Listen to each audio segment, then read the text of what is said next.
Alright, yeah, that was really weird. I was hearing a staticky sound when I was talking. So, I don't hear it now, though, so it might have been a dirty switch. Or, a dirty knob. I moved it back and forth. That's most of them nowadays are what they call self-cleaning. And all you have to do is, move them back and forth, and they'll actually clean themselves. Probably all it was. So anyway, I'm going to try to do this story again, and hopefully I don't mess up like I did the first time. Because that was a big boo-boo. So we're going to try it again.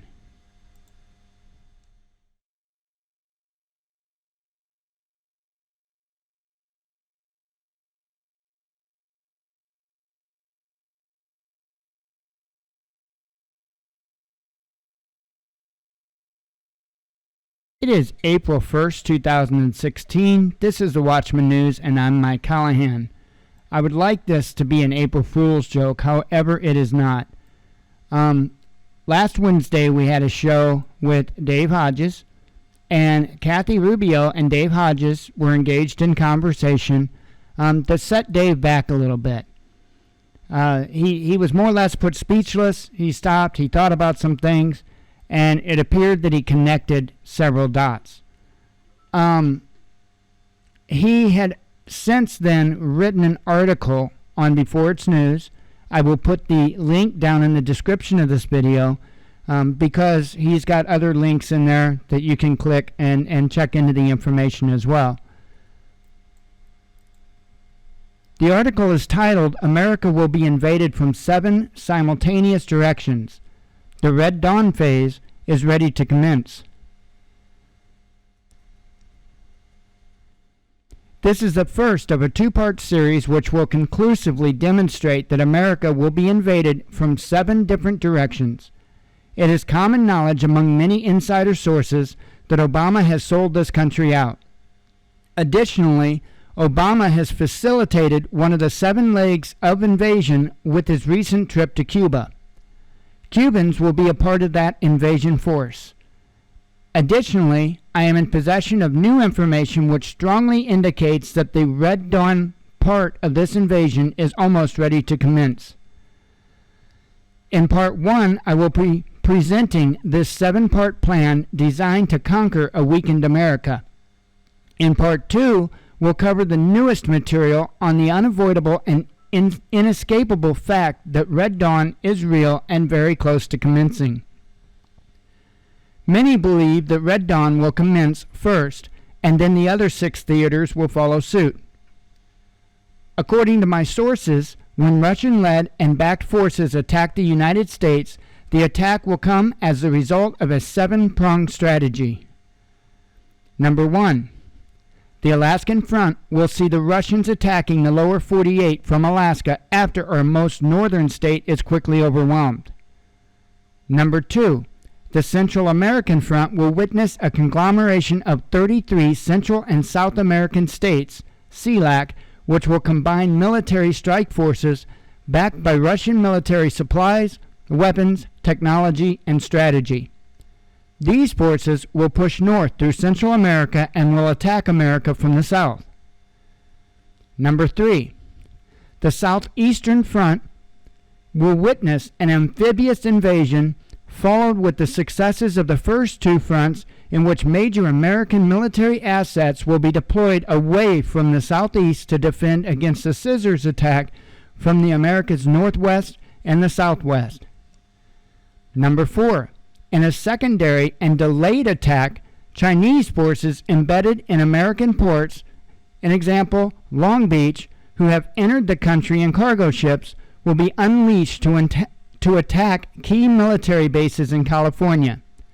At the same time, Chinese soldiers who are embedded in the Sierra Madres will join forces with the Latin American forces as they sweep northward through Mexico and will dramatically burst through the border and then fan out to the north, west, and east.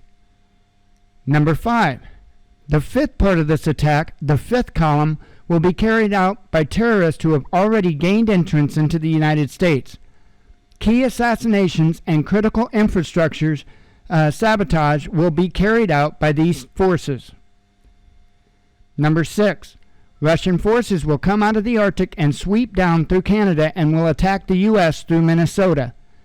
This will allow the Russian-led forces to cut the United States in half at the Mississippi River. Number 7. The lights will be turned out in the east and will be particularly centered on the eastern seaboard. Number 7 is interesting. Number 6 is even more interesting. Let me interject here. I have talked about this a number of times on this show because this is information that I've had privy to. Some years back, we had this huge drought. Nobody really seen where the drought came from, but they told us we had a huge drought, so I guess that means we did. The Mississippi River was extremely low. They had to stop barge traffic going up and down the river. I don't live too far from St. Louis. This is how I know about a lot of this. So, they took these dredgers and they dredged the Mississippi River as deep as they possibly could dredge it while the river was low. Now, I really don't know why there would have been such a drought. We had normal rainfall that year. But maybe the low Mississippi River had to do with them closing all the dams up north. Who'd have thunk it? I came across some information, or I should say some information had automatically came across me, would be the best way to word it, that they were doing this in order to move military ships up the Mississippi. Not then, but in the future at some point. So I wanted to point that out. I wanted to remind people about that, and that I've been saying that for a long time, and I thought it was important that I added that little bit in there. So let's get back to Dave's story. Phase 1. In part 1 of this series, the disabling of Alaskan defenses and the buildup of Russian troops on the border and in Alaska was presented along with the presence of Russian fifth column forces. It is difficult to imagine that when American soldiers pursue our self-created boogeyman, ISIS, into Syria, that Russia will not immediately retaliate by attacking Alaska. My deep background sources have concluded that the battle for Alaska will be over in hours or days, as Russian forces will cut through Alaska with the help of pre-positioned assets, like a hot knife through butter. Within just a few short days, British Columbia, Washington, Montana, and Oregon will be imperiled. This image here is a depiction of the so-called Red Dawn map of attack, which employs, Anatoly Golitsyn's scissors strategy to attack the United States and Canada as outlined in the Perestroika Deception. I probably got the name wrong there. I apologize. Phase 2, the invasion from Central and South America. The 33 Central and South American nation organization known as CELAC are combining forces and will form the vanguard of an attacking army moving north and entering the United States through Mexico. Nicaragua. According to a March 2014 report by the Strategic Culture Foundation, a progressive, pro-Russian think tank, Nicaragua's, I'm trying here, quoted former Sandinista leader Daniel Ortega, who reinstalled himself in 2007 as a Nicaraguan, I used to be able to say it. I could say it except for now. Imagine that, huh? The the leader stated that we are very grateful and very much appreciate the Russian people's support of our country. I'll be able to say it fine after I get done with this story. Ortega has accepted the arrival of 2 Russian strategic bombers and added that more will be on the way as Russia announced that Nicaragua... I can say it. I promise you I can say the name of that country. I don't know what my problem is. Maybe I need to go do the wash. Anyway, Nicaragua, I was close. I'm trying too hard is what the problem is, has announced that it will accept routine Russian patrols, wow, can't even say that word now, in both its Caribbean and Pacific ports, as well as participating in the joint training of military personnel. Russia and Nicaragua, have moved in the direction of a strategic, economic, and military relationship. In October 2013, for example, Nicaragua and Russia signed a memorandum in intentional security cooperation. Russia's Security Council Secretary Nikolai Patrushev noted during his visit to Nicaragua that Nicaragua, well, they're just teasing me now, is an important partner and friend of Russia in Latin America, pointing to the coincidence of views in the two countries' authorities on many issues. Argentina. Hey, this one's easy. Argentinian President Cristina Fernandez is determined to develop close economic relations with Russia as the left-wing liberal Argentinian leader has invited Russia to invest in fuel projects in an obvious attack upon the petrodollar. Fernandez also cut a deal with Putin, which previously supported Russia's grab of Crimea in exchange for Russia's support of Argentina's quest to annex the Falkland Islands. If this is followed through with, this would be a direct act of war. Fernandez's statement is most certainly a direct Russian slap in the face of our closest ally, England, and should be viewed as an attack upon NATO. Further, Cristina Fernandez added that the Crimean... it's Crimea and it's Argentina. When we start talking about the people, I have issues. I mean, as far as saying the word Crimean, okay, that would be just Crimean referendum. I need Jen to be doing this. Crimean referendum was the one of the famous referendums on self-determination. Ecuador, Venezuela, and Bolivia. Ecuador's president, Rafael Correa, praised Russia as a great nation while visiting Moscow in October of 2013. Putin was indeed praiseworthy because he promised to invest $1.5 billion into new domestic energy projects in Ecuador. Korea also stated that his country was planning on buying Russian military equipment. Russia has signed several $billion of contracts with Venezuela and supplies Bolivia, among other countries from the region, with military weapons. The military package includes attack aircraft and helicopters. Brazil. Brazilian Defense Minister Celso Amorim, I know I said that wrong, I'm sure I did, stated that more than buying military equipment, what we are seeking with Russia is strategic partnership based on the joint development of technology. Amorim's statement is consistent with the fact that Brazil, South America's most populous nation, has announced that it is planning to purchase short to medium-range surface-to-air Panzer S-1 missile batteries and Igla-S shoulder-held missiles from Russia. Previously, Brazil has purchased 12 Mi-35 attack helicopters. Russia and Brazil have also signed an agreement for Brazil to acquire 36 attack aircraft. Amorim said that Russia and Brazil would also look at working together on space technology and on defense against cyber attacks, an area that has become a Brazilian priority since disclosures that the NSA has spied on Brazilians, their president, and the country's largest oil company. If this means what I believe it means, with regard to the development of space technology, we are speaking about the possible intention of the Russian militarizing of near-Earth orbit with space-based weapons.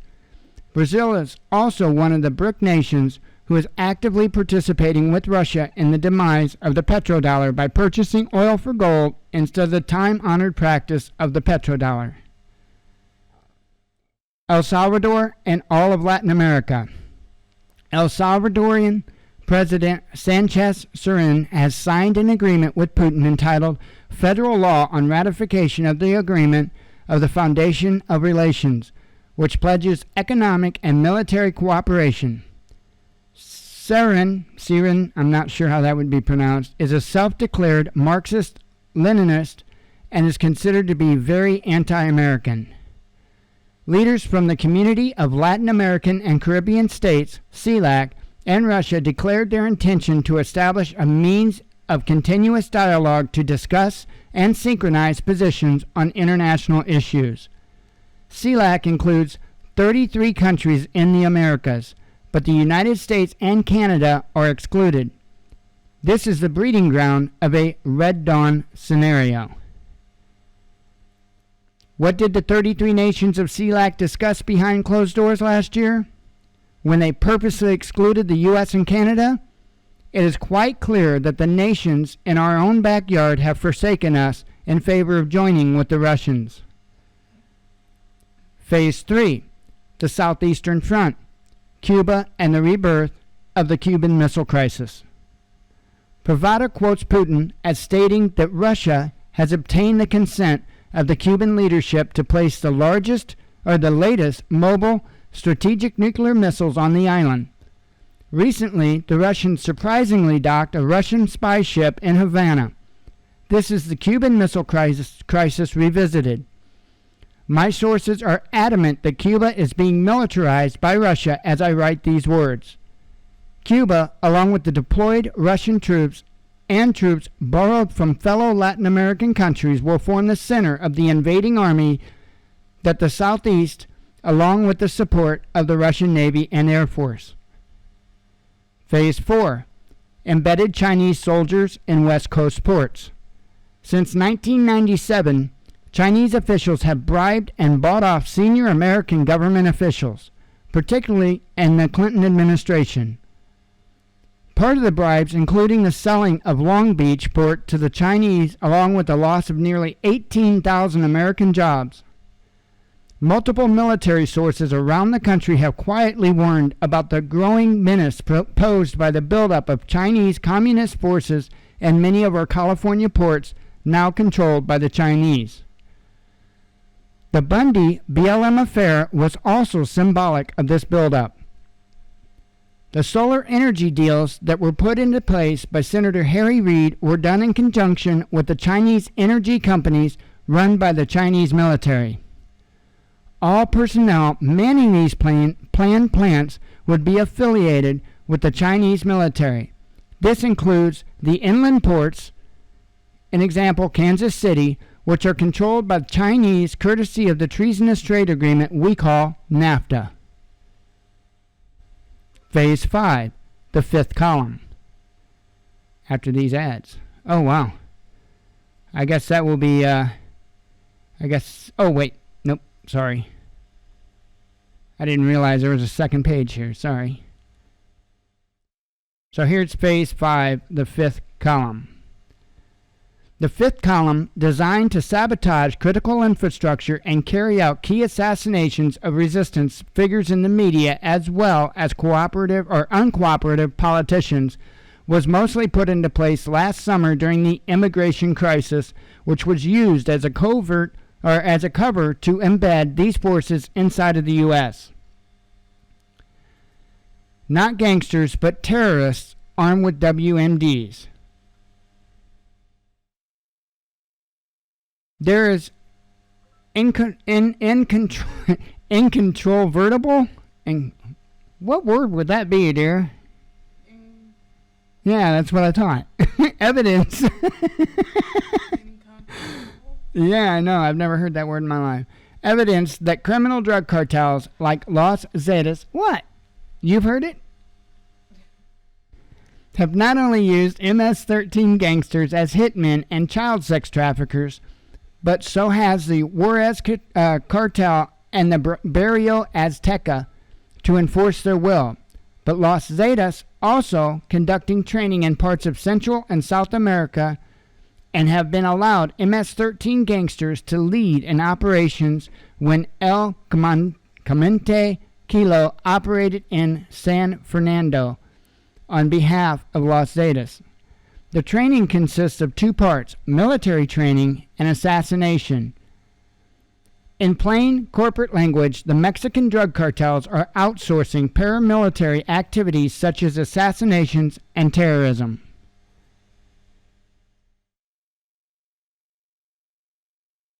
MS-13 gangsters are coming to your neighborhood armed with IEDs, anti-tank weapons, automatic weapons, and WMDs, courtesy of last year's immigration crisis.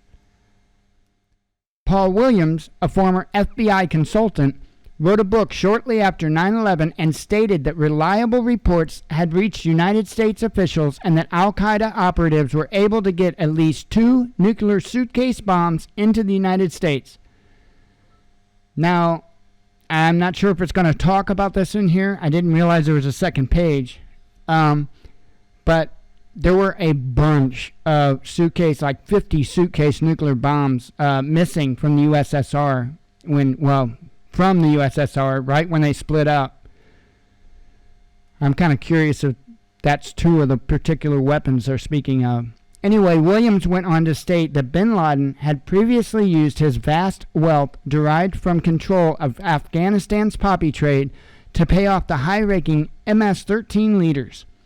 Williams further asserted that bin Laden paid as much as $50,000 to smuggle sleeper agents into the United States.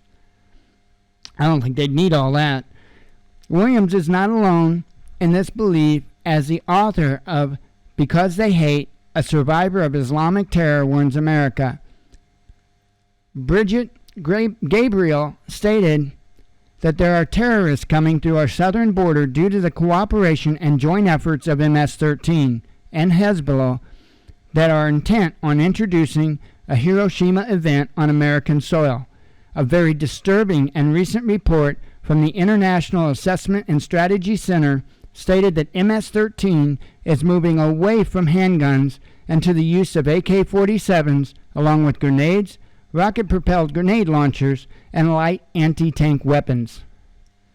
The same think tank also reported that the MS-13 gang recently acquired multiple shoulder-fired SA-7 anti-aircraft missile launchers obtained from an open arms market in El Salvador from leftover former Civil War stockpiles. MS-13 is equipping its forces with these weapons as they can easily knock out helicopters and airplanes from the skies, and these weapons can be obtained for a mere $15,000. This is chump change for a gang associated with the drug cartels. The same report went on to state that MS-13 has begun to smuggle drugs, weapons, and human beings for the Zetas. MS-13 members are being trained at Zetas camps outside San Salvador, and the training includes high-level military training. Think Tet offensive from the Vietnam War. That I'm not familiar with. MS-13 is well armed enough to take over cities by knocking out the headquarters of local police forces and simultaneous a series of attacks in which WMDs are introduced on American soil. If you think this is far-fetched, please keep reading. Back in 2010, an internal memo was leaked from the Tucson Police Department which stated that Islamic terrorist groups are commencing operations in Mexico and forming alarming ties with the country's brutal drug cartels. In turn, the drug cartels are now associated with Hezbollah. The memo also references a large weapons stockpile in Mexico as evidenced by the 2010 Tijuana arrest of Hezbollah militant Jamil Nasser, who was given the job of establishing a well-armed Hezbollah network in Mexico and South America. Nazir, is I think how it's pronounced, was apparently bringing this terror network north when he was captured. The memo also discussed the April 2009 arrest of Jamil Youssef in New York, which exposed a huge cache of assault rifles, hand grenades, explosives, and anti-tank munitions. According to the report, the weapons were stored in Mexico, but only after being smuggled from Iraq by members of Hezbollah. The preceding references contained in the Tucson police memo just answered that question. Further, as I reported last summer, the Border Patrol was not allowed to detain MS-13 gangsters despite how easy they are to identify because of their tattoos. This might be the best funded and supplied fifth column force in history. Phase 6. Attack from the northern tundra. Most are aware that the Russians are militarizing the Arctic, presumably to secure vast amounts of mineral wealth. However, there is also a tactical advantage behind the stationing of Russian troops at the North Pole. A move to split the U.S. would be necessary before a full invasion could be successful. The thinking of some military strategists would include the belief that a mid-continent invasion is necessary to accomplish the goal of splitting up of America. Certainly, Russian forces in the southern regions of the Arctic could accomplish this goal. The plan entails sweeping southward through Canada and entering the U.S. at the Minnesota-Canadian border. If the invasion was initiated during the coldest part of the year, this would give the Russian Arctic forces advantages over the American forces, who would be less equipped than their American counterparts.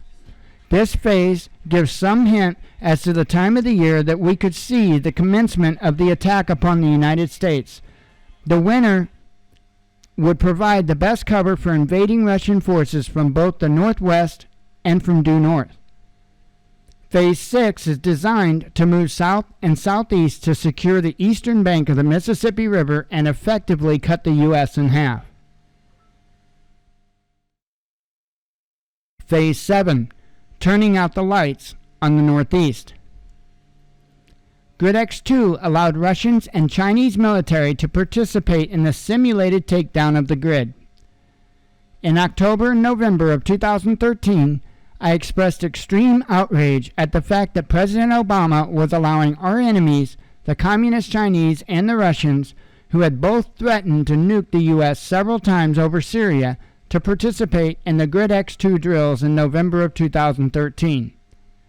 By doing so, we handed off the keys to our power grid to our enemies. It is the belief of the military strategists that the Chinese and Russians want to capture the eastern seaboard intact. Taking down the grid would accomplish this goal. Further, in 2013, 360,000 foreign troops trained for urban warfare in the Northeast. Conclusion. With the most of our combat troops being stationed in Afghanistan and more being sent to fight ISIS, who will defend the United States? Better yet, who or what is minding the store at home?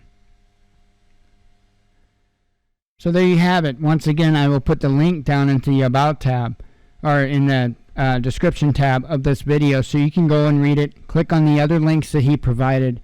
And wow, like I say, I had gone over some of this other stuff. I didn't catch the second page before, but I will definitely research the statements that are claimed.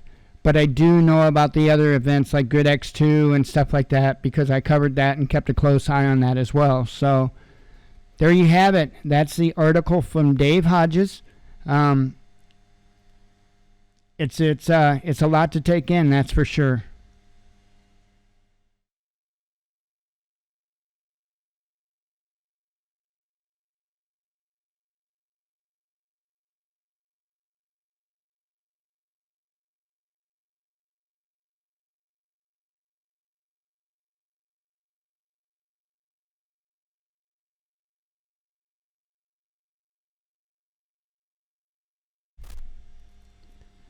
Alrighty, I'll get that cut out for a clip. Wow, that's going to be a bit of a segment there, huh? A lot of reading.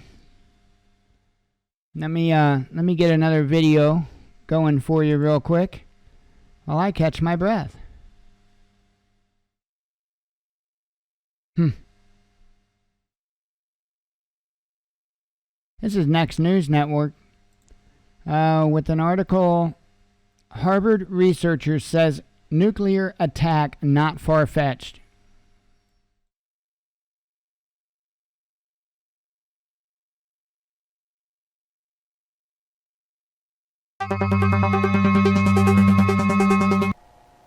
Well, according to a Harvard researcher, he says that a nuclear attack by ISIS is not that far-fetched.